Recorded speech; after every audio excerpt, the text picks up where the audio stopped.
In this lesson, matrices will be introduced. A matrix is a rectangular array of elements. A few examples. We have three matrices here. A matrix is of size m by n, where m is the number of rows and n is the number of columns. This first matrix has 3 rows and 2 columns, so is size 3 by 2. The second matrix is size 2 by 2, and the third matrix is size 2 by 3. Row echelon form of a matrix. The first non-zero entry in each row is 1.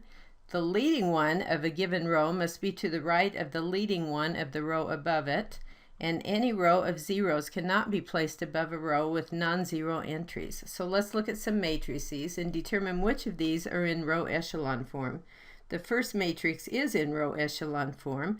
The second matrix is not. If we look at the second requirement, the leading one of a given row must be to the right of the leading one above it. And here we see in row 3, the leading one is to the left of the leading one in the row above it. So this would not be row echelon form.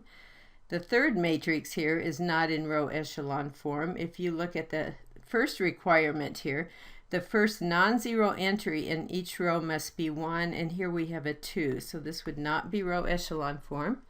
The fourth matrix here is in row echelon form, and the last matrix is not. Note that we have a row of zeros here, and the row of zeros cannot be placed above a row with non-zero entries. Okay, well, reduced row echelon form. First of all, the matrix must be in row echelon form.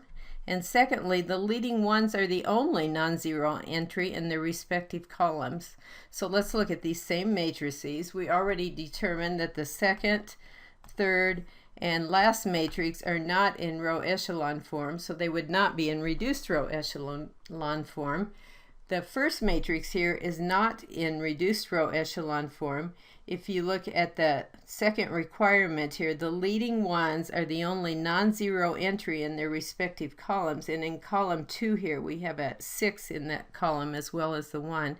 However, this fourth matrix here is in reduced row echelon form.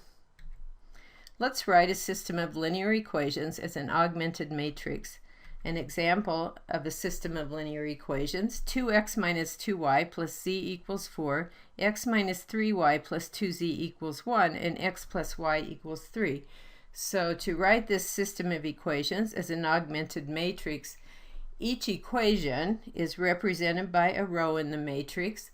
The coefficients of x are in the first column here, the coefficients of y in the second column, and the coefficients of z in the third column.